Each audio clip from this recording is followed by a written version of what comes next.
चलो बच्चों, आज का चैप्टर शुरू करते हैं। नमस्कार।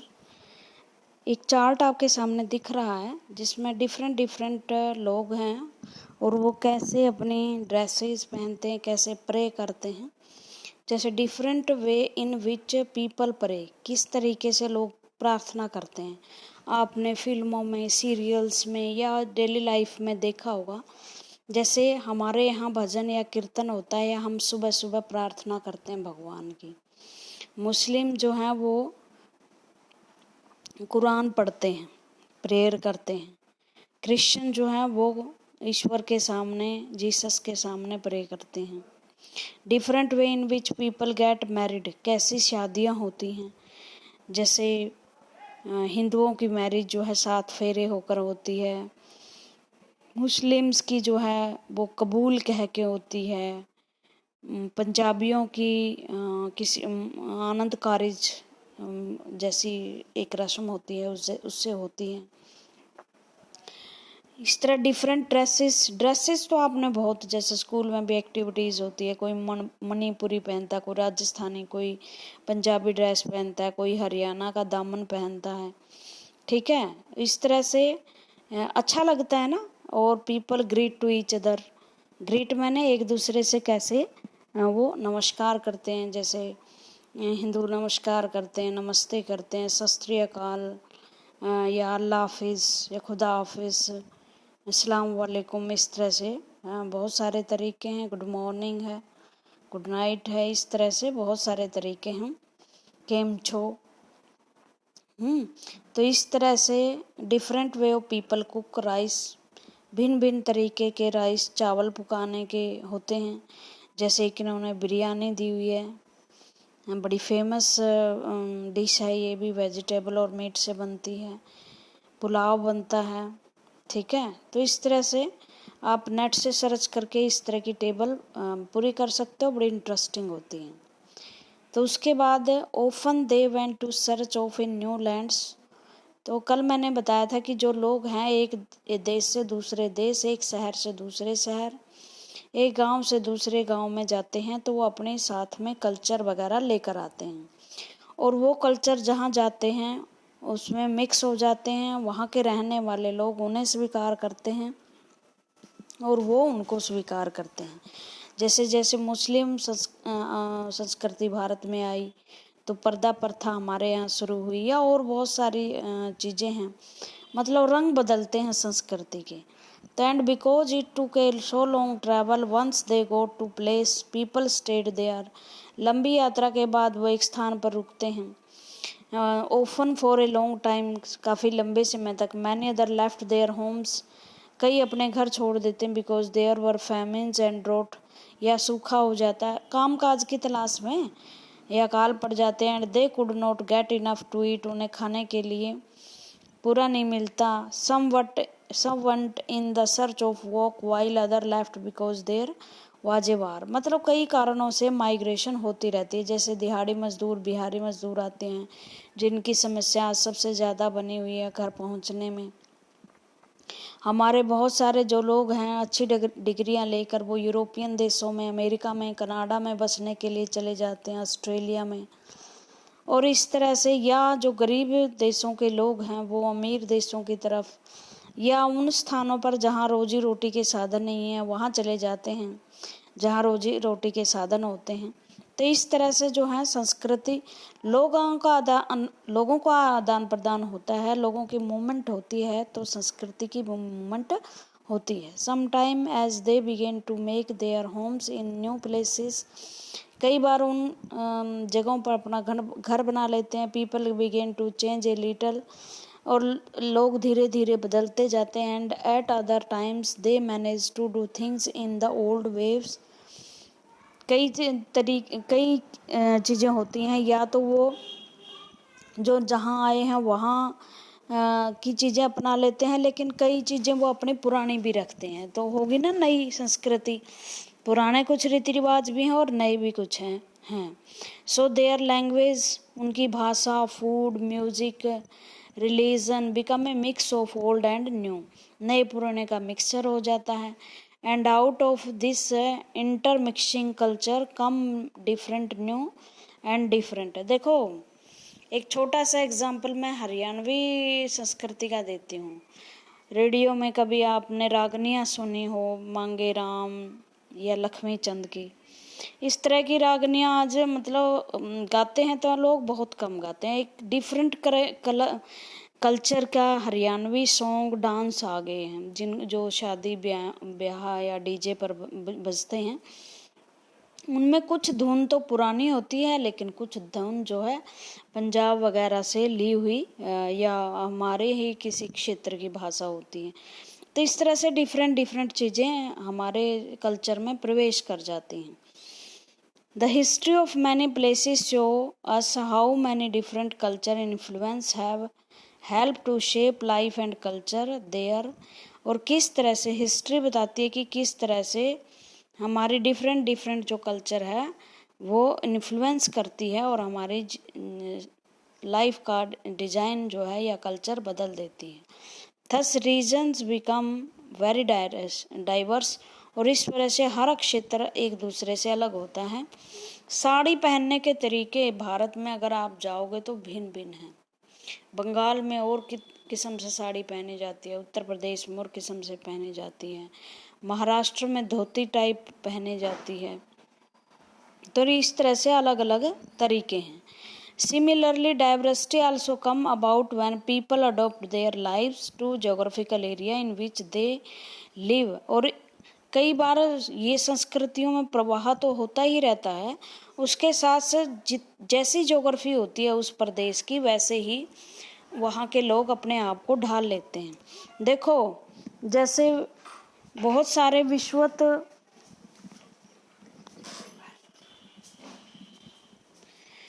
हमारे ही देश के बहुत सारे क्षेत्र हैं जहाँ पर डिफरेंट किस्म के लोग रहते हैं और वो खाना और पहनावे में अलग अलग होते हैं।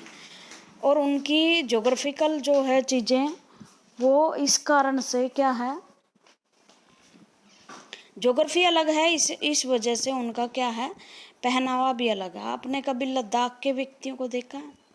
इतने लंबे लंबे चोगे पहनते हैं, मोटे मोटे से।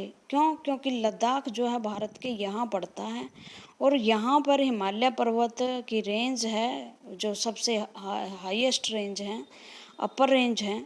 और यहाँ ठंड जो है वो माइनस से भी ज़्यादा होती है। तो इस वजह से उनको ऐसे कपड़े पहनने पड़ते हैं। दूसरी, अगर आप साउथ में जाओगे तो साउथ में तो लुंगी पहनते हैं, क्योंकि वहाँ उष्ण कटिबंधीय तापमान है, समुंदर है, वहाँ कभी सर्दी होती ही नहीं है। तो इस तरह से डाइवर्सिटी जब अलग अलग हो जाती है तो जो पहनावा भी अलग अलग हो जाता है। जैसे ये पैंट, पतलून, चमड़े के जूते, ये हमारे देश में कहाँ से आए? यूरोपियन कंट्री से। क्यों? क्योंकि वो देश जो हैं वो ठंडे पर स्थान पे है। जैसे मैंने आपकी ज्योग्राफी करवाई थी ना एक चैप्टर, तो यहाँ वो हैं टेम्परेट जोन में जहाँ बहुत ठंड होती है, तो इसलिए उन्हें चमड़े के जूते और कपड़े ऐसे पहनने पड़ते हैं कि वो ठंड से बच सके। राजस्थान के लोग अलग से कपड़े पहनते हैं। आप सऊदी अरेबिया वगैरह के लोगों को देखो, वो लंबे कपड़े पहनते हैं, जबकि वहाँ गर्मी बहुत होती है, उन्हें लबादे कहते हैं। उसी गर्मी से तो बचने के लिए वहाँ ऐसा कल्चर डेवलप हुआ है। तो लोगों ने जैसी ज्योग्राफी है उसके अनुसार ही अपने आप को ढाल लिया है और संस्कृति उनकी बदलती है। Not only do people have different clothing and eating habits, but even the kind of work they do are different। न केवल उनके कपड़े और जो ईटिंग हैबिट है वो अलग होती है, बल्कि उनके तो काम भी अलग अलग होते हैं। जैसे अगर साउथ में जाओगे आप, यह समुंदर है, यहाँ मोस्टली लोग मछली पालन में, मछली समुंदर से पकड़ने, उसके व्यापार में लगे हुए हैं। उनके घर भी ऐसे ही हैं, नाव में भी घर हैं उनके, तो ऐसे ही केरला में जाओगे तो यहाँ नाव में घर बना लेते हैं लोग। उनके नारियल का खाना है, जैसे सारा ही नारियल पड़ता है। और उनकी जो है वर्क, उनके औजार काम के वो भी इसी तरह के हो जाते हैं जैसा उनका काम होता है। अगर आप बंगाल में जाओगे, असम में जाओगे, इधर तो सारा बांस का काम होता है वहाँ, क्योंकि वहाँ बांस बहुत ज़्यादा होता है। हरियाणा पंजाब में चावल वगैरह की खेती होती है, तो लोगों का काम इस तरह का है। अगर आप इसमें राजस्थान में जाओगे तो वहाँ ऊँट पालन होता है, वहाँ काम के लिए ऊँट यूज़ होता है। लद्दाख में जाओगे तो वहाँ याक के द्वारा काम होता है। तो अलग अलग शहरों में देखा करो ये चीज़ें, यही चीज़ें हैं जो आपका ज्ञान बढ़ाएंगी, नॉलेज बढ़ाएंगी। डिस्कवरी चैनल पे, हिस्ट्री चैनल पे, ज्योग्राफी चैनल पे, इंटरनेट पे स्टूपिड वीडियो देखने की बजाय अच्छी नॉलेज की चीज़ें देखा करो बच्चों। इन cities it is often easy to target how closely people live are tied to their physical surroundings। और आप देखोगे आप किस तरह से लोग आप अपने आसपास के वातावरण में ढल जाते हैं। There is because in the city people seldom grow their own vegetable and grains. Instead they depend on the market to buy all food and other goods that they needs। आपने देखा होगा जो सिटी के लोग हैं वो खुद अपनी नहीं उगाते सब्जियां और ग्रेन्स, इसलिए वो मार्केट पे डिपेंड रहते हैं, लेकिन गांव में ये सब चीज़ उगती है। Let us try to understand what we means when we say the historical and geographical factor influence the diversity of the region. चलो समझने की कोशिश करते हैं कि इस चीज़ का क्या मीनिंग है कि हिस्ट्री, किसी देश की हिस्ट्री और ज्योग्राफिकल तत्व उस देश के कल्चर को प्रभावित करते हैं। Influence the diversity of the region, और उसे दूसरे क्षेत्रों से अलग कर देते हैं। We can do this by reading about the two different part of the country, Kerala और लद्दाख है। अब मैं इसको मैप पे आपको बता देती हूँ। ये तो जो रीजन है आपका भारत का, ये तो लद्दाख है, ओके, चोटी पे है ना बिल्कुल। और ये आपका केरला इधर, ओके। तो इनमें ये तो नॉर्थ में है और ये साउथ में है। यहाँ ये पहाड़ों के बीच में है, हिमालय पर्वत की ऊंची ऊंची पहाड़ियाँ हैं यहाँ, और ये है समुंदर के किनारे, ठीक है। तो इसका खान पान, रहन सहन बिल्कुल अलग होगा। क्या क्या रहन सहन होगा, चलो हम केरला के बारे में पढ़ेंगे, लद्दाख के बारे में पढ़ लेते हैं। चलो पहले, लद्दाख इज ए डेजर्ट, लेकिन दो तरह के डेजर्ट होते हैं। आप पहला वाक्य सुनकर चौंकिए मत। दो तरह के डेजर्ट होते हैं बच्चों। डेजर्ट माने क्या होता है? रेगिस्तान। रेगिस्तान दो तरह के होते हैं, कोल्ड और एक हॉट, ठीक है। जो राजस्थान वाला वो हॉट है, और जो लद्दाख वाला रेगिस्तान है वो क्या है? वो कोल्ड है, क्योंकि उसकी भी स्थितियां ऐसी ही हैं जैसे कि हॉट की होती हैं। वहाँ भी कुछ नहीं उगता, वहाँ भी कुछ नहीं उगता। In the mountains in the eastern part of the Jammu and Kashmir, Jammu Kashmir से का ईस्टर्न पार्ट है। Very little agriculture is possible here since this region does not receive any rain and it covered with snow. यहाँ भी बहुत कम बारिश होती है। जो ये है लद्दाख हमारा, इसमें बहुत कम बारिश होती है, बिल्कुल कम। और यहाँ खेती करने आसान नहीं है, सारा इलाका बर्फ़ से ढका हुआ है। कुछ ट्रीज़ यहाँ उगते हैं। ड्रिंकिंग वाटर को जो आपकी बर्फ़ पिघल जाती है उस पर डिपेंड करता है गर्मी के महीनों में। People here keep sheep and goats, यहाँ बकरियाँ और भेड़ पालते हैं। The goat in the region are special because they produce pashmina wool. यहाँ की जो भेड़ हैं वो अलग हैं, क्योंकि ये जो भेड़ें हैं वो पश्मीना वूल पैदा करती हैं, और जो पश्मीना वूल है उससे कंबल या जो है शॉलें बनाई जाती हैं। और वो पश्मीना और शॉल जो है वो बड़े महंगे होते हैं पश्मीना के। कभी अपने पापा मम्मी से बात करना कि पश्मीना, वो भेड़ के पहले गले से को काट कर एक उसकी थ्रोट में गांठ मिलती थी, लेकिन अब तो उसका सिस्टम बदल गया है क्योंकि भेड़ को मारना पड़ता था पश्मीना निकालने के लिए। बड़ी महंगी होती है, बड़ा हल्का होता है वो shawl cost a lot of money. उसके 1-1 लाख रुपए तक के शाल बिकते हैं भाई, बहुत रिच लोग ओढ़ते हैं उनको। The people in Ladakh carefully collect the wool.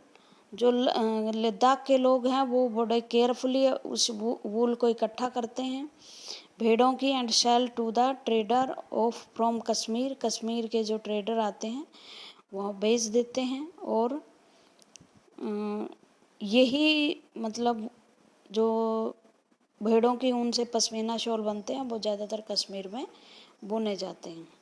Okay, फिर आगे क्या वो खाते हैं क्या पीते हैं ये बताएंगे। The people eat meat and milk produce like cheese and butter. Each family own some goats cows dzos मैंने यहाँ यॉक जैसा काऊ होती है क्या, बड़े से बड़े बालों वाला। Being a desert did not means that Ladakh did not attract its share of traders. It was considered a good trade route as it had many passes through which caravans travelled to what is today called Tibet. देखो ये क्या कहना चाहता है, इस क्षेत्र का महत्व अब भी है। हमारी पाकिस्तान के साथ लड़ाई हुई इसके लिए 1962 में। क्यों? क्योंकि जो ये तिब्बत है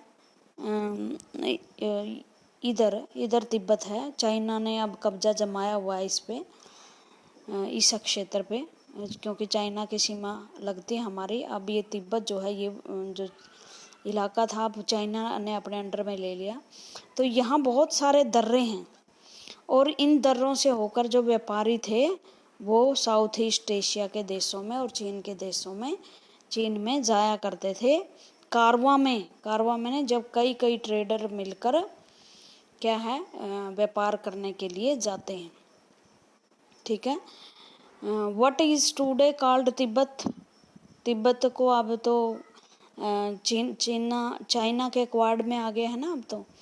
these Karwaan carried textile and species. कारवां मैंने जो लोग ट्रेड करते थे ना यहाँ से, वो क्या क्या लेके जाते थे, टेक्सटाइल कपड़े, स्पाइसेस मसाले, कच्चा सिल्क और कारपेट की दरियों जैसे होते हैं ना, कारपेट घरों में बेचते हैं वो। इस ट्रेड से जो मैंने रास्ता बताया था यहाँ, इससे लेकर जाते थे। केरला कहाँ है, और अब हम ये भी जानेंगे कि वो लोग क्या भोजन करते हैं, क्या क्लॉथ पहनते हैं, कैसा वर्क करते हैं। उसके बाद बुद्धिज़्म, उनका धर्म क्या है। अगर आप जाओगे तो यहाँ बहुत सारे बौद्ध मंदिर मिलेंगे और यहाँ से एक अग्नि जलती हुई मिलेगी, अग्नि की पूजा करते हैं और ये उसके चारों ओर चक्कर लगा के अपना जो प्रेयर है वो करते हैं, या वो मेडिटेशन करते हैं। मेडिटेशन जो है बुद्धिज़्म की मेडिटेशन होता है ध्यान लगाना। आप भी लगाया करो, विद्यार्थी जीवन में बड़ी काम की चीज़ है, भूलोगे नहीं, ध्यान नहीं भटकेगा कहीं भी। और बुद्धिज़्म जो है वो बुद्धिस्ट लोग जो है वो इंटरनल पीस के लिए मेडिटेशन वगैरह करते हैं, उनका धर्म बुद्धिज़्म है। और यहीं से होता हुआ जो बुद्धिज़्म धर्म था वो बहुत सारे देशों में, चाइना में, जापान में, इंडोनेशिया, वियतनाम, कंबोडिया, थाईलैंड में फैला था। उसके बाद है Ladakh is called little Tibet. उसको लद्दाख को छोटा तिब्बत कहा जाता है। लद्दाख हमारा भाग है भाई, और तिब्बत पहले तो ब्रिटिश गवर्नमेंट इसे संभालती थी भारत से, लेकिन बाद में 1954 में चाइना ने इस पर कब्जा कर लिया था। Islam was introduced in this region more than 400 year ago and there is a significant Muslim population. Buddhist भी हैं, मुस्लिम भी हैं यहाँ। Ladakh has a very rich oral tradition of songs and poem. मतलब यहाँ बहुत लोग गीत गाते हैं, कविताएं रचते हैं। Local versions of the Tibetan national epics of Kesar saga are performed and sung by both Muslim and Buddhist। देखो जिस तरह से हरियाणा का गिद्धा होता है ना या सांग होता है, इसी तरह से एक तिब्बत का भी नेशनल एपिक है। नेशनल एपिक मैंने कोई कहानी है किसी उसके बारे में, और वो परफॉर्म की जाती है। परफॉर्म मैंने नाच के गा के उसको मुस्लिम और बुद्धिस्ट लोगों द्वारा परफॉर्म किया जाता है स्टेज पर, उसे केसर सागा कहते हैं। इस तरह के क्वेश्चन निकाल के देता है एग्जामिनर कि केसर सागा किस क्षेत्र से रिलेटेड है, तो आप लिखोगे Tibet. Kerala is a state in south west corner, it is Kerala. Okay, south में है, वेस्ट में है, तो साउथ वेस्ट में है। इट इज सराउंडेड बाय सी, यहाँ पर आपका कौन सा सागर है बताओ? अरबियन सी है, अरेबियन सी है। और उसके बाद इसके चारों ओर पहाड़ियाँ भी है। यहाँ नीलगिरी की पहाड़ियाँ हैं भाई इसमें, तो पहाड़ भी हैं, समुंदर भी है, बड़ा खूबसूरत। और भारत का सबसे विकसित राज्य है ये, सबसे डेवलप है, सबसे ज़्यादा लोग अमीर हैं, यहाँ पढ़े लिखे हैं। इसका नाम भारत के अच्छे राज्यों में, सर्वश्रेष्ठ राज्यों में गिना जाता है।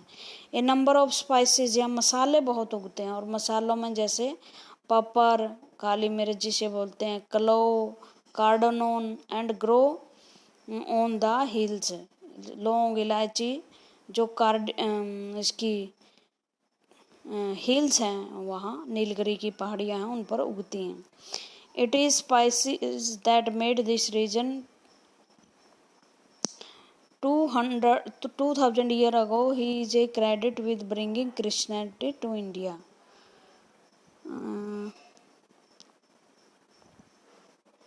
सॉरी, ये यहाँ हम उसकी पढ़ रहे थे केरला की। तो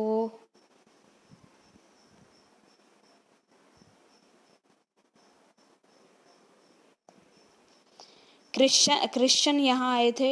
मैनी अरब ट्रेडर्स, बहुत सारे अरब यात्री भी यहाँ आते थे। कम सेटल डाउन, यहाँ बस गए। इब्न बतूता यहाँ आया। Who travelled here, Ibn Battuta ने भारत के बारे में बहुत कुछ लिखा है, किताबें हैं उसकी। Here a little less than 700 years ago wrote a travel logs in which he described the lives of Muslims and say that they were a highly respected community. Ibn Battuta यहाँ आए थे 700 साल पहले, और उन्होंने लिखा था भारत में कि मुस्लिम यहाँ एक रिस्पेक्टेड कम्युनिटी है। उसके बाद 1498 में जो पोर्तुगीज़ थे, यूरोपियन, वो भारत आए। इनका एक यात्री था वास्को डी गामा, और वास्को डी गामा आए थे सबसे पहले यहीं जमोरिन में, राजा जमोरिन में कालीकट के तट पर उतरे 1498 में। वो बहुत सारा माल यहाँ से लेकर गए स्पाइसेस के रूप में, और वहाँ 100 गुना दामों पर बेचा, बहुत धनवान हो गया।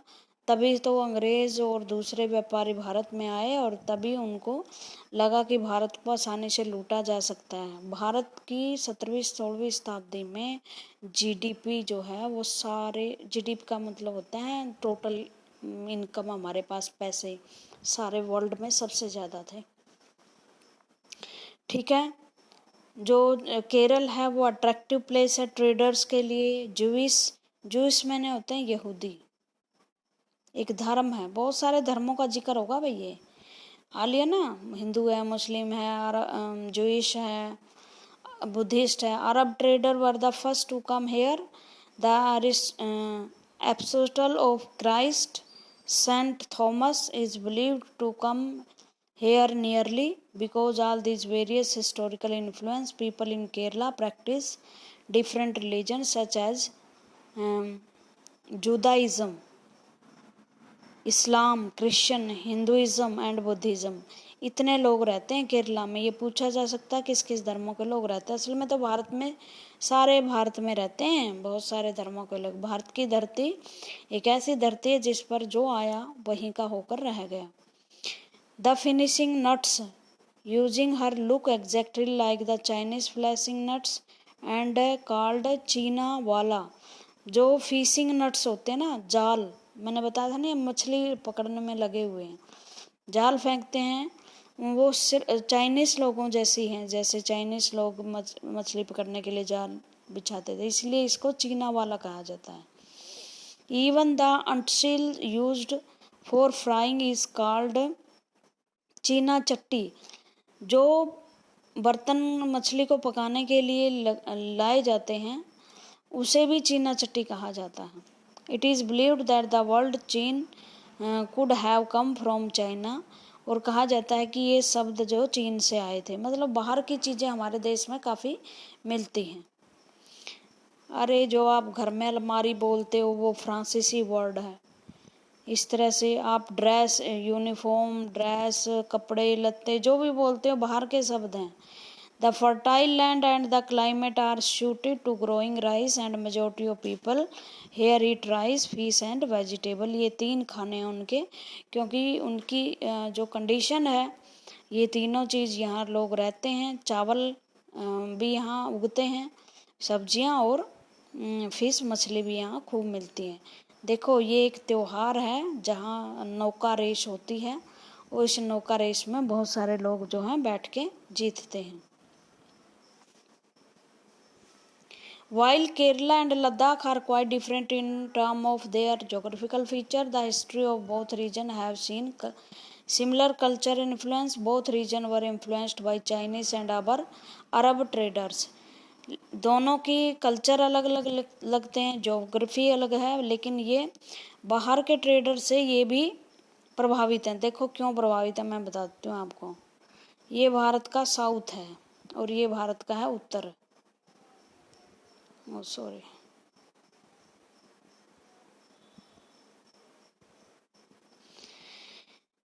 यहाँ चाइना है और यहाँ तक चीन सागर तक वो फैला हुआ है। यहाँ दक्षिण एशिया के छोटे छोटे देश हैं, इन पर भी चाइनीज प्रभाव रहता है। तो यहाँ से भी चाइना आ सकता था, यहाँ से भी चाइना आ सकता था। ओके। और अरब आते हैं इधर से, खैबर का दर्रा है हमारे यहाँ, वहाँ से अरब आते हैं मध्य एशिया से। भाई मैप जरूर करा करो बच्चों, मैप के बगैर SST नहीं आएगी आपको। North, south, west, east. और अरब जो है, एक तो रास्ता था ये तो था रास्ता पैदल, मतलब ज़मीन से रास्ता था, और ये एक रास्ता है अरब की खाड़ी से होते हुए बंगाल सागर में समुंदर का रास्ता है। तो दोनों जगह यात्री आसानी से पहुंच सकते थे। इस वजह से दोनों जगह यात्री आए, मुस्लिम भी आए, चाइनीज़ भी आए। और लेकिन चाहे ज्योग्राफी अलग अलग थी और चाहे बहुत दूरी थी, लेकिन फिर भी भारत में ये लोग आए हैं। ठीक है। उसके बाद इतनी सारी डाइवर्सिटी हमारे देश में है, तो उसमें एकता कैसे बनाए रख सकते हैं। एकता बनाने के लिए संविधान में लिखना होता है, संविधान में लोगों को विश्वास दिलाना होता है कि आप चाहे किसी भी धर्म के हो, किसी भी जाति के हो, किसी भी लिंग के हो, जेंडर हो आपका, आप सब समान हो। हिंदू, मुस्लिम, सिख, ईसाई, बौद्ध, जैन, रिच, पुअर, सब एक हैं। और ये कहाँ से आई चीज़ें? ये आई हमारे कॉन्स्टिट्यूशन से। जब हमने संविधान लिखा, संविधान लिखने से पहले हमारे देश में किसका राज था?